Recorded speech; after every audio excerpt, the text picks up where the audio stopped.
Assalamualaikum warahmatullahi wabarakatuh. Salam sejahtera bagi kita semua. Salam Om Swastiastu, Namo Buddhaya, salam kebajikan. Di video kali ini saya akan menceritakan sebuah kisah seorang pemuda yang menikahi kuntilanak.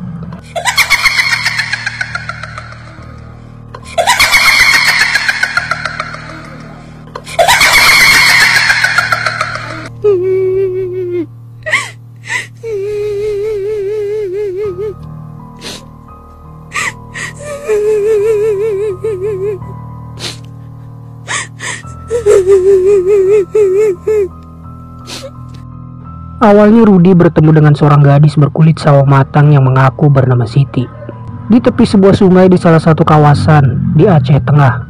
Hingga akhirnya mereka sepakat untuk membina rumah tangga. Pesta pernikahan ditentukan. Syarat utamanya semua kegiatan harus dilakukan pada malam hari. Cerita bermula pada suatu ketika di tahun 1830-an. Rudy menelusuri tepi sungai untuk mencari ikan kerling. Namun entah mengapa sampai berhari-hari lamanya ikan itu tak kunjung memakan mata pancing pemuda berusia 18 tahun itu. Karena dia sudah berjanji kepada ibunya akan pulang setelah membawa ikan kerling besar, membuat dirinya nekat bertahan hingga menembus rimba raya. Saat itu sudah memasuki hari ketujuh dirinya memancing. Namun yang terjebak dengan mata pancingnya hanya ikan-ikan lain yang tidak diinginkan oleh sang ibu. Semua ikan itu dia panggang dan kemudian dia santap.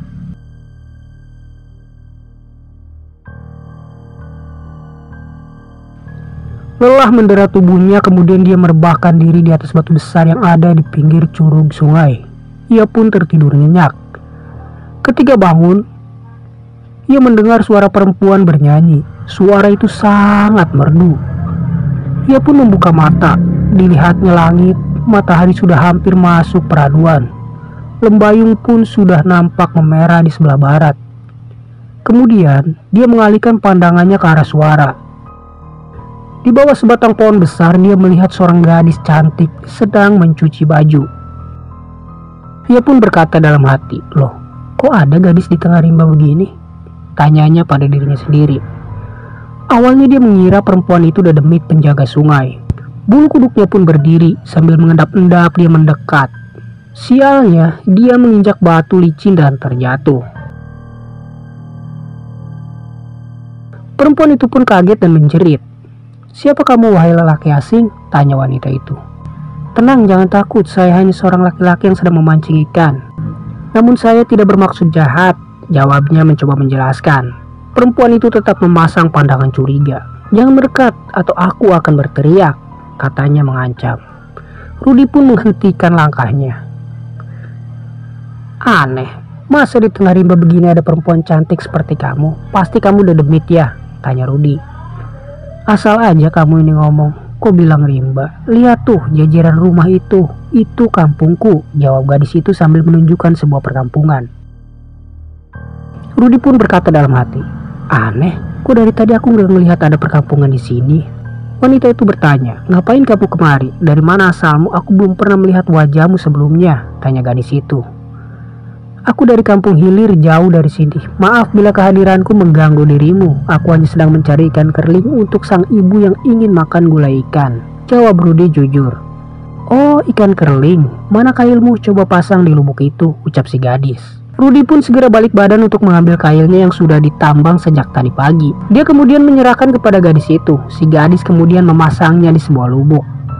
Tidak lama kemudian, kail itu ditarik kuat-kuat oleh sesuatu. Rudy pun nampak gembira.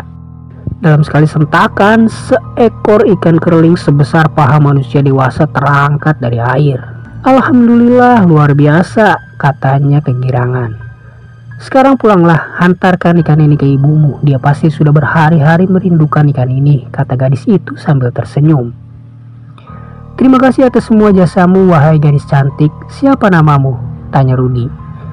Gadis itu nampak tersipu, wajahnya bersemu merah. "Siapa namamu, wahai cempaka madu?" tanya Rudy.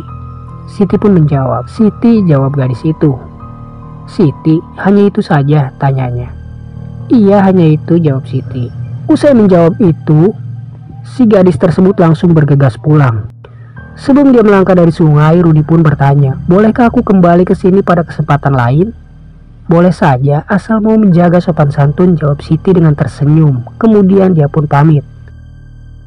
Pertemuan dengan Siti membuat Rudi tidak bisa tidur bermalam-malam lamanya. Bila rindu hendak bertemu, dia akan duduk di tepi sungai. Duhai Juwita di hulu pesang, betapa hati hamba merindukan akan sosok dirimu. Bila rasa ini diperkenankan, bolehkah aku menemuimu sekali lagi? Sungguh batin ini terasa merana. Hanya kembangmu yang ada di dalam sanubariku, ungkap Rudi. Hingga suatu malam yang penuh siraman cahaya, Rudi nekat menyusuri tepi pesangan. 2 hari kemudian, menjelang maghrib, dia tiba di tempat yang dia tuju. Jodoh memang tak kemana, begitu umpama yang tepat. Siti sedang mandi seorang diri. Dula sempat berpikir nakal. Dia hendak mengintip, namun suara Siti membuat dirinya membatalkan niatnya itu. Jangan nakal, jangan melihat sesuatu yang belum boleh engkau lihat, katanya sambil membilas rambutnya dengan air jeruk purut. Kok kamu tahu kehadiranku? Tanya Rudi. Bau tubuhmu saja aku sanggup mengendusnya, jawabnya sambil tersenyum. Tanpa terasa mereka mengobrol sekian lama, hingga Rudi ingat bahwa waktu sudah memasuki larut malam. Aku lupa, bilakah nanti orang tuamu mencari dirimu atau orang kampung menemukan kita, apakah yang terjadi? Tanya Rudi. Ibu dan bapak sedang ketakengan menjumpai keluarga yang kena musibah, sedangkan penduduk kampung di sini semuanya sudah terlelap di peraduan masing-masing. Aku sangat paham kondisi di kampung ini, tutur Siti. Rudi pun sedikit lega. Rudi pun berkata, semenjak bertemu dengan dirimu sebenarnya aku tak ingin lagi kembali ke kampungku. Ada semacam perasaan aneh di dalam hatiku, kata Rudi. Mulai deh, apakah malam ini cukup dingin sehingga membuat perasaan anehmu timbul? Dasar lelaki hilir merayu pasti ada maunya, jawab Siti. Janganlah engkau berkata demikian. Tahukah dirimu bahwa malam-malamku di hilir sana selalu gelisah memikirkan dirimu? Tanya Rudi. Gombal jawab Siti. Jujur, aku jatuh cinta padamu. Bilakah purnama malam ini merestui, bolehkah aku meminangmu? Ungkap Rudi. Ih kamu ya, baru kenalan aja udah ngajak nikah, jawab Siti. Daripada ku ajak kawin sebelum nikah, kata Rudi sedikit bercanda. Jangan ulangi lagi kata-kata itu, aku tidak suka, jawab Siti. Maaf deh, kan kamu yang mulai, kata Rudi. 3 hari kemudian, Rudi menemui orang tua Siti. Tidak butuh waktu lama untuk meyakinkan kedua orang tuanya itu. Kamu tidak perlu membawa keluargamu ke sini. Saya percaya akan ketulusan dirimu. Saya akan mengatur semuanya. Paling lambat lusa, kalian sudah bisa bersama, kata ayah Siti. Kok bapak buru-buru sekali? Biar saja kita bertemu dulu dengan kedua orang tuanya. Anak semata wayang kok mau diserahin sama orang asing? Timpal ibunya Siti dengan wajah agak cemberut. Tenang bu, jangan panik. Ini anak keduanya kulihat sudah kadung jatuh cinta. Bila saja kita tidak beragama, mungkin keduanya sudah dalam satu bilik sejak kemarin. Kegigihannya untuk tidak menakali Siti kehargai. Padahal kita 3 hari tidak di rumah, kata ayah Siti. Rudi, bapak setuju kalian berumah tangga. Kulihat ada aura ketulusan di matamu. Siti pun sudah mengatakan siap menjadi istrimu. Sesuai tradisi di sini, semua proses dilakukan di malam hari setelah pukul 10. Ini syarat mutlak. Hiduplah mereka berdua dengan penuh kebahagiaan. Selama 1 bulan lamanya, Rudi dan Siti berbulan madu.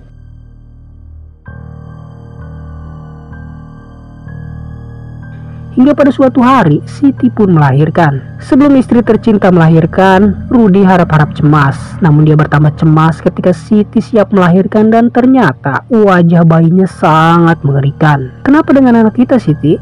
Kenapa wajahnya seperti ini, buruk sekali? Tanya Rudi. Siti menunduk. Rona wajahnya seketika berubah sedih. Dia membatin. Mungkin kali ini sudah tiba waktunya, Rudi tahu. Kemudian dia menceritakan semuanya. Apa? Kamu bukan manusia? Kamu kuntilanak? Kenapa kita bisa menikah dan terlihat hidup normal? Kata Rudi terkejut sejadi-jadinya. Entahlah, dunia iblis sangat guncang ketika kita menikah. Namun aku mampu meyakinkan bahwa manusia dan dunia gaib bisa bersatu. Mungkin ini kesalahanku. Akhirnya aku sadar bahwa engkau takkan siap menerima kenyataan ini, jawab Siti. Kenapa ini engkau lakukan padaku, Siti? Apa salahku padamu? Tanya Rudi. Jangan salahkan aku, salahkan waktu kenapa mempertemukan kita. Aku tidak memintamu hadir ke wilayah ini. Bahkan aku tidak pernah mengharapkan juga sebelumnya. Kau hadir bagai genderuwo, jawab Siti. Rudy pun menangis, apalagi ketika Siti menunjukkan wajah aslinya. Dia menjadi takut luar biasa. Jangan takut suamiku, walaupun wujudku iblis tetapi hatiku tidak seburuk manusia. Manusia bisa saja membunuh manusia lainnya bila rahasianya terbongkar, namun bangsa kami tidak seburuk itu, kata Siti. Sebagai wanita, walaupun dari bangsa iblis, aku tetap punya kasih sayang, apalagi kepada seorang lelaki yang benar-benar mencintaiku secara tulus. Walaupun setelah mengetahui kenyataan, dirinya mulai mengutuk keadaan, sambungnya. Rudy pun luluh, perasaan ngeri masih membayanginya. Doa selamat dia panjatkan berkali-kali. Sudahlah bang, bila memang tidak bisa kembali bersama, ku ikhlaskan dirimu untuk pulang. Namun satu hal yang harus engkau pahami, bahwa dirimu sudah terlalu lama di sini. Ibumu sudah tidak ada lagi. Kampungmu sudah berkobar dan menjadi debu saat perang antar manusia, kata Siti. Sudah berapa lama aku di sini? Tanya Rudy. Kau sudah 50 tahun berada di sini, jawab Siti. Begitu lamakah? Tanya Rudy kaget. Iya, jawab Siti. Rudy pun pasrah, rasanya baru setahun dia membina rumah tangga dengan iblis wanita itu. Betapa sesuatu yang gaib telah mempermainkan dirinya. Dan film pun tamat.